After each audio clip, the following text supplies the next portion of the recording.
the Discord now. I love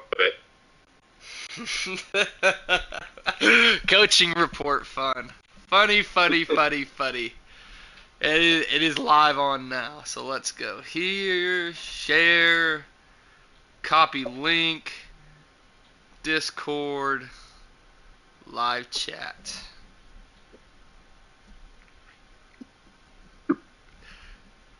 It's that time of night again. Episode 2, coaching report fun.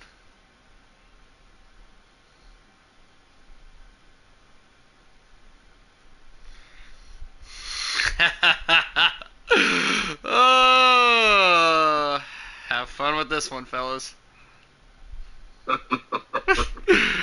Oh man, I mean, like, let's just go ahead and rip the Band-Aid off, I guess, right? I mean, there's got to be some sort of ability system with this fuck-ass coaching report bullshit, because I'm not going to go call any names, and granted, I'm not going to sit here and inspect games, but the games and last week, and I've been seeing a lot of flair in these live chats, media chats, personal DMs, people reaching out about shitty coaching reports on good games where people are getting blown the fuck out. And it's, oh, well, why are you running the same plays? Oh, why are you doing this? Well, try not getting your ass beat by 28. How about that? So you can't say it any better than that. I mean, from a coaching perspective, there's a lot of great coaches in this league. And you got to think, if I'm a coach and I run 26 Giant, 26 Power, 26 Bronco, 26 whatever your name is that you want to run, and the defense is giving me 7 yards of carry, what coach is stopping that? No, there's not one. What coach is stopping that? Why do we get signed up to get fired? But, no, I'm going to run the ball down your throat, stop the run. If you can't stop the run, why not? Why not? 3 yards of carry gets you what? First down every single time. And that's all it takes in this league to be able to score the ball. But I think a bigger thing, I'm gonna jump in right here, Big Greg. I'm fired up. I'm fired up on this. Fucking light me up, baby. Leaving the Padres game, a little fired up 4-2. Watched them beat the Cubs. Had a couple of Voodoo Rangers. Spot out to the Voodoo Rangers out. Shout out to our sponsor, Voodoo Ranger. Hell yeah, light me up. I gotta say this. When you look at the coaches' reports, if you're salty because you got your ass whipped, how about this? Don't do your coach's report. Get on practice. Get a little better at the game. Focus on doing simple shit. And then come back and play another week. Give yourself 3 or 4 days. Get on the coach's report and say, hey, good honest man, you whooped my ass. Here's a 5 across the board. Thanks for doing it. Nobody's giving bad coaches reports for guys that are just doing the simple thing. And coaches reports are meant for glitches, not for your inability to be a decent player and stop the simple things, right? Like, this can't happen. This can't be a league where we get a bunch of softies in here that are upset because a guy runs inside zone, trap, stretch right, stretch left, dive right, toss right, option left, and you can't stop it. Why throw the ball? Yeah, you know what? I'll call a stone a stone, just because, I give 5s to everybody I play, even the guys that whoop my ass. Stop being a pussy. Fucking run commit. Put enough defensive linemen out there. Like, no wonder. You're sitting in 4 quarters. You're dropping the linebackers all the way back. No wonder I'm going to run the fucking ball inside. Stop being such a fucking cupcake and learn how to play the game. I'm gonna be honest. Yeah. It's like, and me personally, I haven't got a bad coach report this year. I've got some critiques by some dudes of saying, hey, some of the assholes in this league, can bang you for that, or will potentially bang you for that. But why do we have assholes in this league like that? You know what I'm saying? It's not like I'm cheesing. I'm playing within the rules.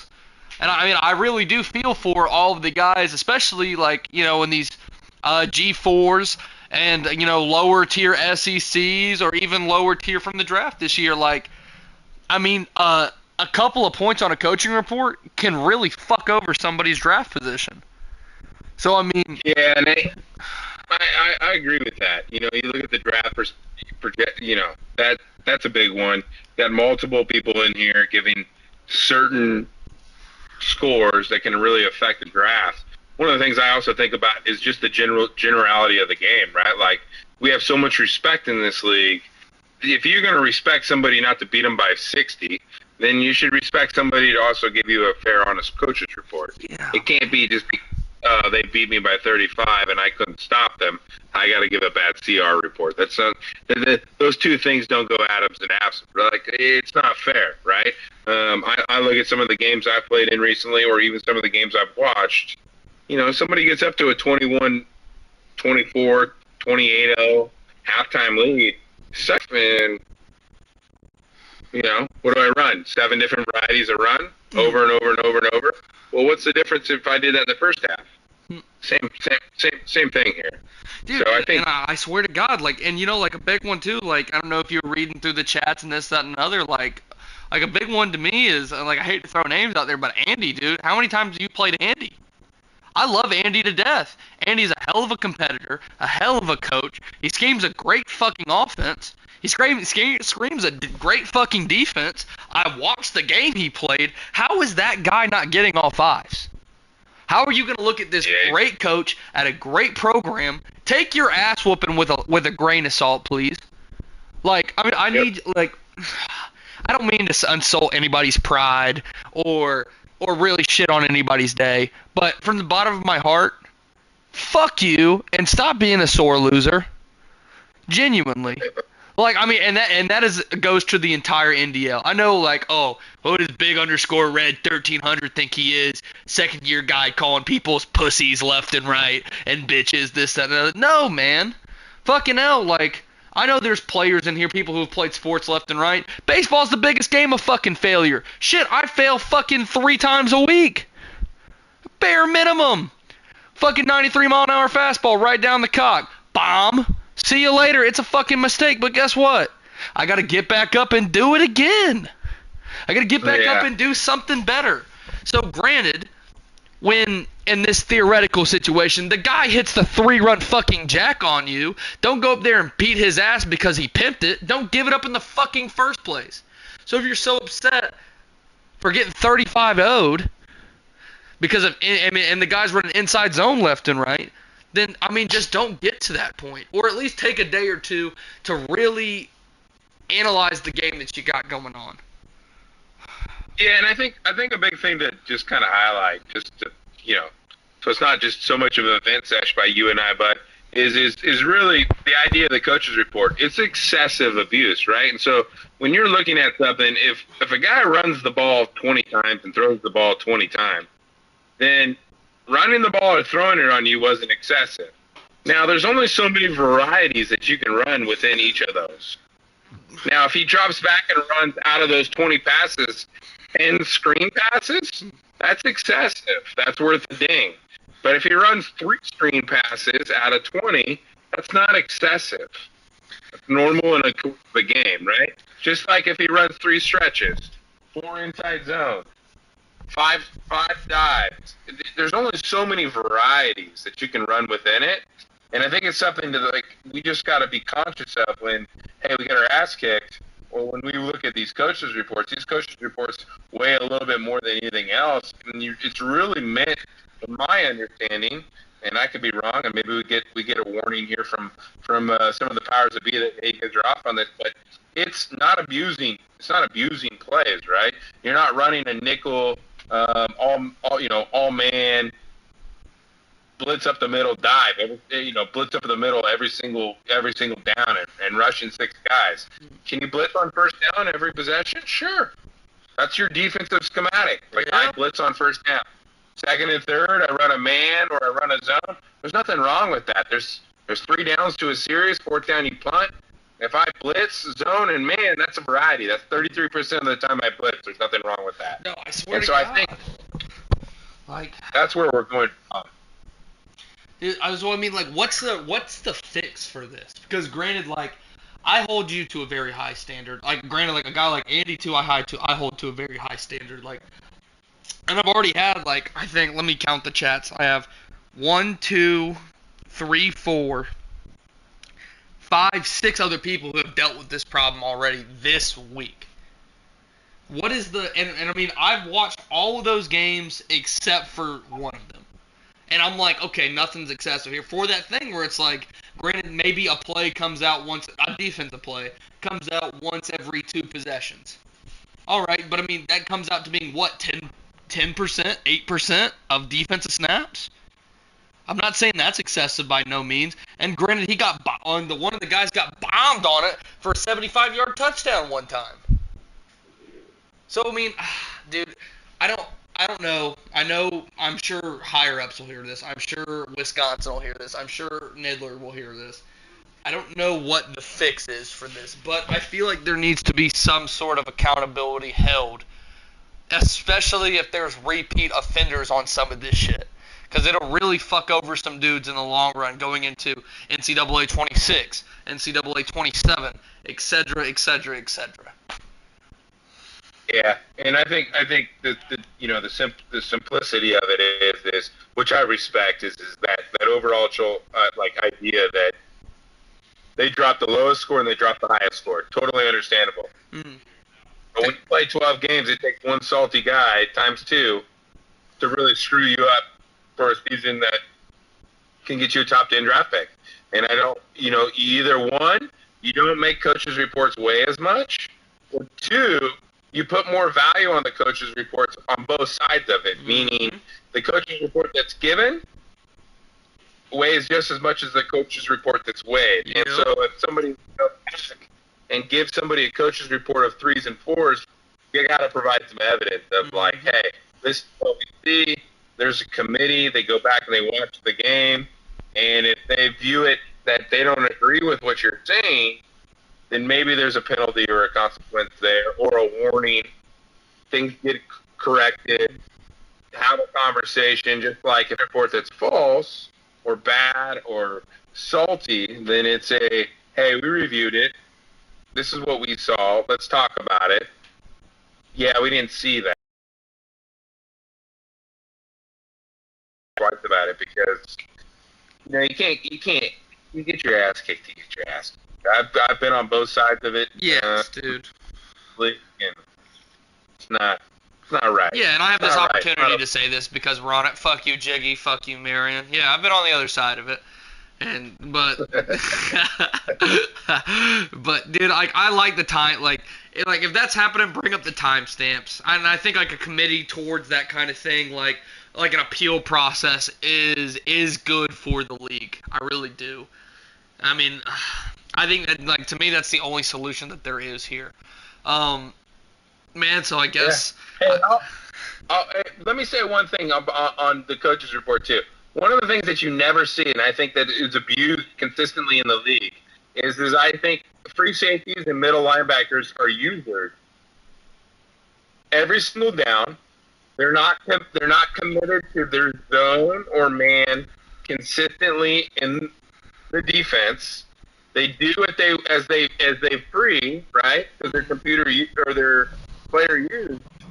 But if you really think about it, like, aren't they taking advantage of the game? No, I forgot. And it's not something that's ever talked about, and this is probably going to ruffle a lot of feathers. They're not going to appreciate this. But if I'm a middle linebacker and I just run freely and I don't stick to my zone, is that true to what Peter would do? Or is that taking advantage and not being consistent with like what's going on? And maybe I'm wrong. I'm open to that. Maybe it's just that's the part where it's freedom to be freedom, and that shows player skills. I agree, but at the same token, that's not real. The middle linebacker doesn't fly out to the third zone, or doesn't cover the flat, or doesn't do all these things that you traditionally see in these defenses. So that's something to think about too. Is You can't give me a back credit report if I run the ball up the middle for 6 yards of carry 30 times and you can't stop it, but yet give somebody else fives who takes advantage of the middle backer. Not the same. And my thing is, like, I'm friends enough with you to tell you if you're wrong, and you're not fucking wrong. You're not. I mean, I don't know. Like I said, I've seen a lot of the dudes deal with this. Like, a lot of the dudes that have dealt with this over the last week are great coaches, and I know aren't cheese balls. And I said, I think some really good coaches are getting fucked over, and I know, like, if really good coaches get fucked over, they're not going to want to be a part of the league. Like, that's just how it is. Like, they'll be like, man, I'm tired of this shit. I can't move up in draft order. I'm going to go somewhere else. So, I mean, I think getting all this out there, you know what I'm saying, for the majority to hear about it is good, really. I mean, I guess, since we've been running, what is it? 20, about almost 20 minutes strong right now on coaching reports. I mean, I guess let's go to the next one of how you feel about the opening of your season over there at South Florida. Hey, South Florida's off to a good start. A little slow how they get going, get these games played. Had 3 great opponents in UMass, Pittsburgh, and Michigan State. Truly appreciate Code 1 and Michigan State in the service. Just want to give him a shout out. Thanks for everything he does for us. Thank you for your time and your service to our country. Here on Bad Decisions, sponsored by the U.S. Army. Hell yeah. Yeah. Off to a great start, and we'll see what happens. But got a tough road ahead of me. Just happy to be playing. That's all, brother. Amen to that. How about you? We started 0-2, unfortunately. But we got a beefy cut game tonight. That's about to happen here in ideally about 10, 15, 20 minutes. And then I've got my week 4 matchup against Minnesota at 11 o'clock Eastern tonight. Hoping to get to scratch my first win this year. Fucking hopefully. So I'm looking forward to getting that. And man, slow start for Iowa. But I know it really only matters for me in this Big Ten play. You know, I mean, I've got to show up. It's now or never, man. I mean, 2 losses out the gate hurts. So I've got to go now. You know what I'm saying? So we're looking forward to the path in front of me. I mean, it's gonna be tough. I'm not gonna sit here and tell you it's not. They got some great coaches in front of me, but I think I've got what it takes to take care of business. Or next week you're gonna hear me be 0-4 or 0-3 and be really upset. So it's gonna be one of the two. What are you seeing with the boys? I saw, obviously Texas, Jiggy, big matchup. Yeah. Played them well.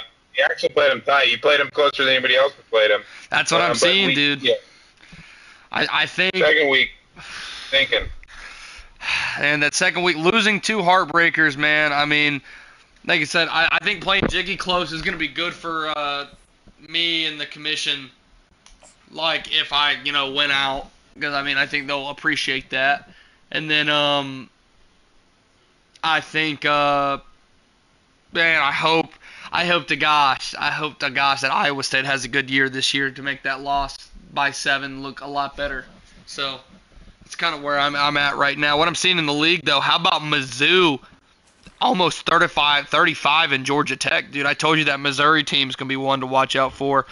I mean, I saw Tennessee getting a big-time win over Oklahoma. I know Chip destroyed somebody. I'm trying to remember. Who did Bama play? Bama got up pretty big on somebody, and I turned it off. It's kind of all I've seen in the NDL so far.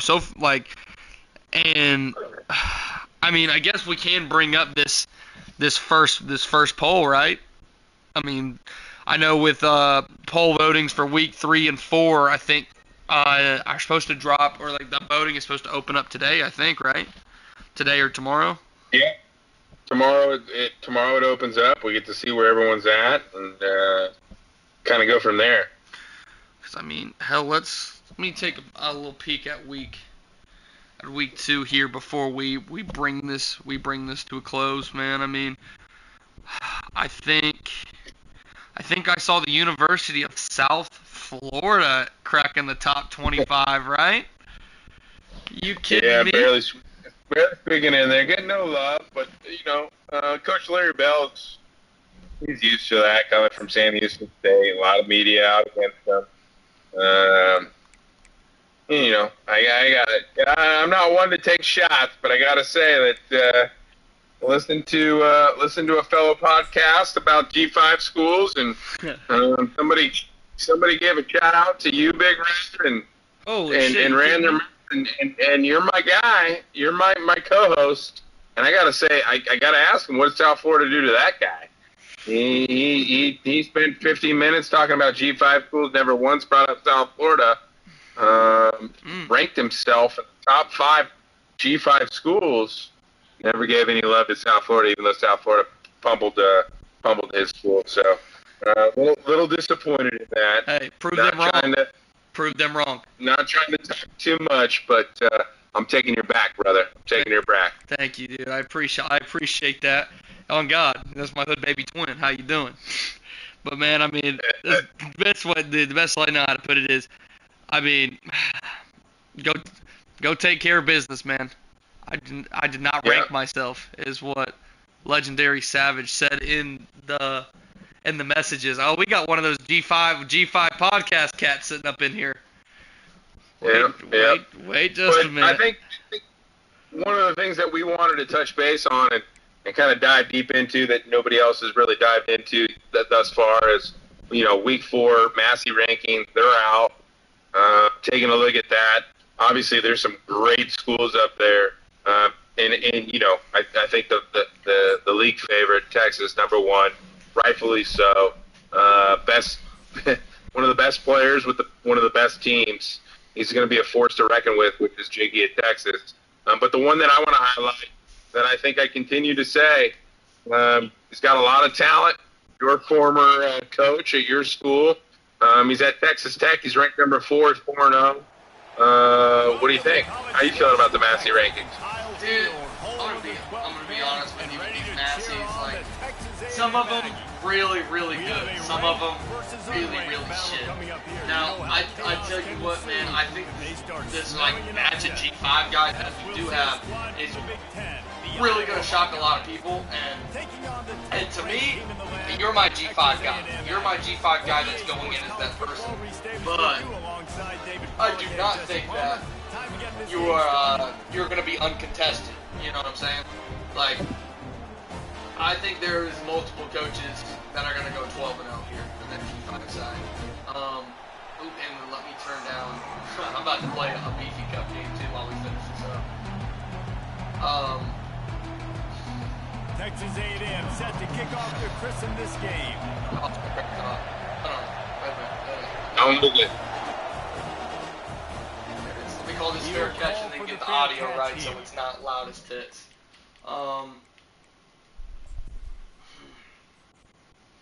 Nah, dude, you're not in the top 25 or not in the top 5 of G5s at all. Option is set to office selected.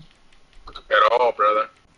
But I will tell you one good team that I think isn't in the top 5 of either of those as well, that I think is going to be a reckon with. And, I look forward to multiple matchups of watching him play in the AAC is Florida Atlantic's coach. Seems to have done quite a bit of damage early on, putting up huge numbers. Offense is just nasty. Throws the ball well. Likes the go route. Likes the underneath route. I mean, he's not getting beat up on his coach's reports. So they're not true across the board. But I think he's a coach to be reckoned with. I think he does a lot of good stuff for the G5 nation. Hell yeah. Dude, like I said, I love when there's cats, man. Like I said, I love when there's just a bunch of good dudes, like, that are taking care of those G5 schools and that play really respectable ball games. You know what I'm saying? Like, man, hell yeah. Love to hear that. Love to hear that, dude. But, I mean, I guess, is there any there any closing remarks you've got for this episode of Bad Decisions, or? Well, I got one. I'm just reading it in the live chat, and I'm hearing Colorado might be on the ropes here. And obviously, gonna give a shout out to Andy. Hope he can get the deal done, but it sounds like he's on the ropes in Waco. Really? Is that a done deal? Is that game over? Did he pull it out, or where are we at with that? Dude, I've got not the slightest clue. I mean, I can. We're gonna have to dive in real quick. Yeah. I got you. Hold on. Yeah, I was about to say, take a peek at that. I just had to call a timeout because it accidentally made me just call the same play over again. Got me. I'm playing at Texas A&M right now. That game's over. What's the We're gonna score? have to find out what happened. Not sure. But anyhow, buddy. Hey, let's short but sweet. Bad decision. Coaches report. Massey rankings. Little G5 hate. We got to come back better and stronger next week. Just remember, boys. Not mad. I'm just married. Yeah, literally. And peace out on the bad decision side, man. Be easy, and I'm sure we will do something the same day next week, right? Yes, sir. Hell yeah, look forward to it, man. Y'all be safe. Peace out.